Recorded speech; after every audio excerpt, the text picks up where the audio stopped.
아침 묵상에 오신 여러분들을 환영하고 축복합니다. 하나님께 새로운 날을 허락하셨는데요. 새로운 날을 걸맞는 새로운 은혜로 오늘 하루 우리 인생을 지킬 줄 믿습니다. 오늘은 우상 숭배의 대가라는 제목을 가지고 신명기 29장 14절부터 29절까지 말씀을 좀 살펴봤으면 좋겠습니다. 우리 20절부터 21절까지 말씀을 같이 한번 읽어볼까요? 여호와는 이런 자를 사하지 않으실 뿐 아니라 그 위에 여호와의 분노와 질투의 불을 부으시며 또 이 책에 기록된 모든 저주를 그에게 더하실 것이라. 여호와께서 그의 이름을 천하에서 지워버리시되 여호와께서 곧 이스라엘 모든 지파 중에서 그를 구별하시고 이 율법책에 기록된 모든 언약의 저주대로 그에게 화를 더하시리라. 예. 오늘 본문에 보면 하나님께서 굉장히 강력하게 경고하고 있는 모습들을 보게 됩니다. 뭐라고 이야기하냐면 이런 자를 사하지 않을 것이다. 다르게 말하면 용서하지 않을 거라고, 이런 사람들은 용서하지 않을 거라고 강조를 하고 계세요. 뿐만 아니라 그 위에 뭘 할 거라고요? 여호와의 분노와 질투에 불을 부으실 것이다. 하나님의 분노와 질투에 불을 부으시고 모든 저주를 더할 것이다. 이렇게 강력히 경고하고 있는 모습을 보게 됩니다. 여러분, 예를 들면 그런 거예요. 여러분 누군가를 사랑한다고 생각해 보십시오. 누군가가 여러분들을 좋아한다고 가정해 보세요. 예를 들어 제가 여러분들 좋아하면 어떨까요? 별다른 감정을 못 느끼겠죠. 목사님이 저를 좋아하는구나. 그런데 정말 TV에 나오는 유명한 연예인이나 정말 세계적인 영화 배우나 아니면 전 세계적으로 존경을 받는 특정인이 정말 그렇게 유명한 사람들이, 높은 사람들이 여러분들을 좋아한다고 가정해 보십시오. 나를 좋아한다고 그 사람이 왜? 기뻐하겠죠, 그만큼.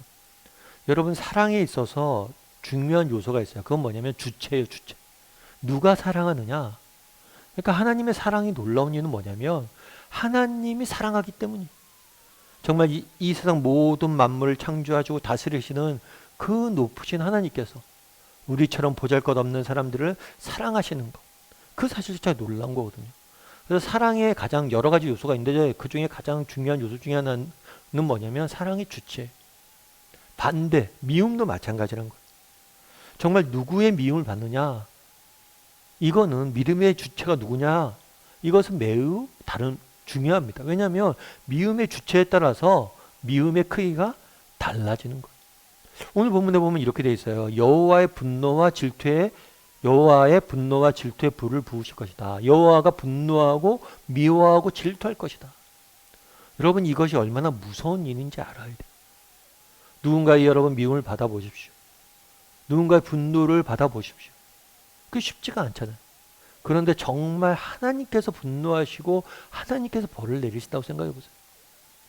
그래서 오늘 본문에서 여호와의 분노와 질투가 불이 너에게 임할 것이다. 이 경고하고 있는데 이건 굉장히 우리에게 뭘 해야 되는 거예요? 경각심을 갖고 들어야 된다는 거예요. 그럼 하나님께서 왜 이렇게 심각하게 경고하고 계실까요? 그럼 이렇게 하나님께서 용서하지 않겠다는 사람은 어떤 사람일까요? 이런 자는 이라고 되어 있어요. 그럼 이런 자는 어떤 자일까요? 이런 자는 문맥상 누구냐면 우상을 숭배하는 자예요. 그만큼 오늘 본문에서는 우상 숭배에 대해서 하나님께서 강력히 경고하는 모습들을 보게 되는 거예요. 그럼 하나님께서 왜 우상 숭배에 대해서 이렇게 강력히 경고하고 있을까요? 우상 숭배만큼 우리의 인생을 파괴하고 우리 인생을 낭비하게 만드는 요소가 없기 때문에, 우상 숭배만큼 하나님과의 관계를 무너뜨리는 요소가 없기 때문에, 그래서 우상 숭배하는 자들에 대해서 굉장히 강력히 경고하고 있는 거예요. 그 당시 사람들은 우상을 만들어 섬겼습니다. 그렇다면 그 사람들은 왜 우상을 만들어 섬겼을까요? 그들이 우상을 만들어 섬긴 이유는 뭐냐면 그들이 만든 우상이 우리에게 행복을 가져준다고 믿었기 때문이에요. 예를 들면 그 당시에는 농사가 주요 산업이었습니다. 농사 지을 때 가장 중요한 게 뭡니까? 비예요. 비가 적당한 시기에 내려야 돼요.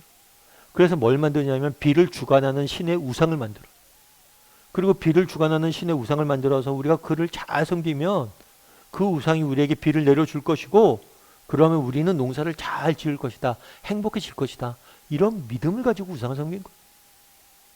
우상을 섬기게 된 배경은 뭐냐면 그 우상이 뭐예요? 내게 행복을 가져다 줄 것이라고 생각했기 때문에 우상을 만들어 섬긴 거예요. 그렇다면 그 당시에 우상을 숭배에 대해서 이렇게 강력히 경고하고 있고 그 당시 많은 사람들이 우상을 만들어 섬겼다고 그러는데 그렇다면 이런 우상의 문제는 우리와 무관할까요? 그렇지 않아요. 우리 역시 그들처럼 이런 자들이라고 표현된 오늘 보면 이런 자들이라고 표현된 그 사람들처럼 뭐예요? 우상을 숭배하는 어리석음을 범할 수 있음을 기억해야 돼. 대표적인 예가 있다면 그것은 물질이겠죠. 우리는 더 많은 것을 소유하고 더 많은 것을 갖고 누리게 된다면 행복해질 거라고 생각을 합니다. 물론 맞는 이야기예요. 근데 실제로 그런 면들도 있어요.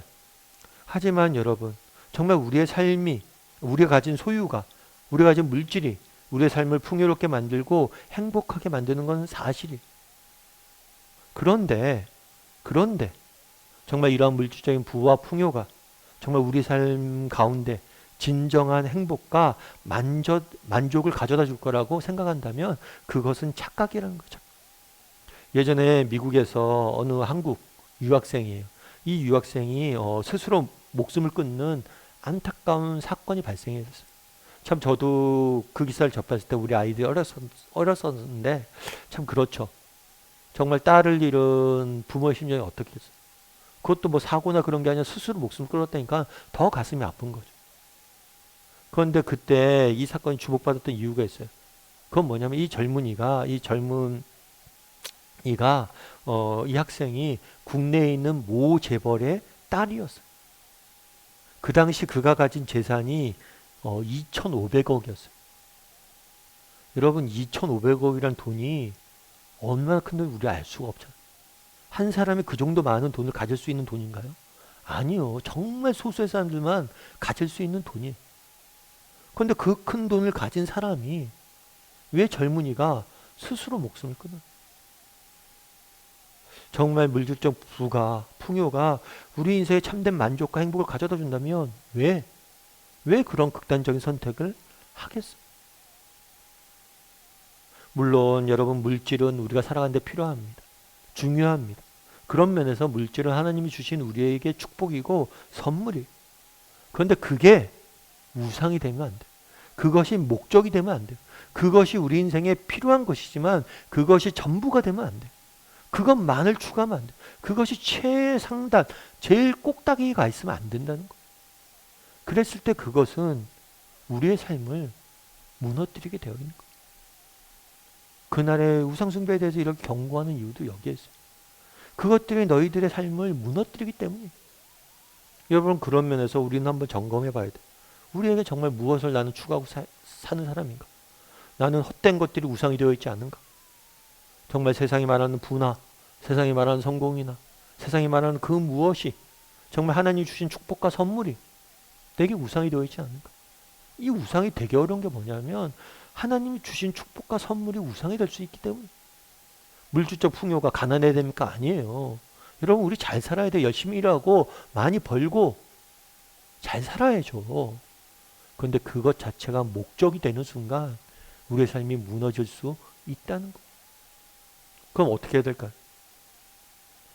무엇보다도 우리의 초점을 좀 바꿔야 돼요. 물론 이런 것들 추구하지 말라는 게 아니에요. 돈도 벌어야 되고요. 여러분 성공도 해야 돼. 다 추구해야 돼요. 근데 그것이 제일 꼭대기에 있으면 안 돼요. 그럼 어떻게 해야 될까요? 정말 중요한 건 뭐냐? 바로 사랑이에요. 여러분 우리 인생의 참된 행복과 만족의 근원은 어디에 있습니까?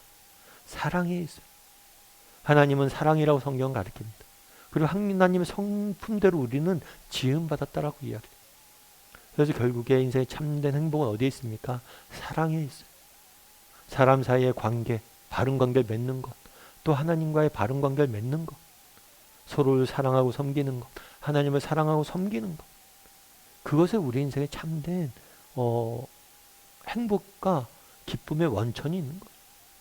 그래서 오늘 본문에 보면 우상 숭배에 대해서 정말 굉장히 강력히 경고하고 있는 모습을 보게 돼요. 우리가 한번 점검해 보자는 거예요. 나는 무엇을 추구하고 섬기며 살아가고 있는가? 그래서 정말 우리가 추구해야 될 건 뭐냐면 사랑입니다. 바른 관계. 내가 하나님과 하나님을 좀 더 사랑하고 섬기고 다른 사람을 좀 더 사랑하고 섬기는 것을 추구할 수 있었으면 좋겠어요. 왜냐하면 사랑에 인생의 참된 기쁨과 행복이 있기 때문에. 그래서 오늘은 한번 오늘 말씀 기억하면서 나는 우상을 섬기고 있진 않은지 돌아봤으면 좋겠고요. 참된 사랑을 추구할 줄 아는 사람이 되길 소망하는 그런 하루가 되기를 주님의 이름으로 소원합니다.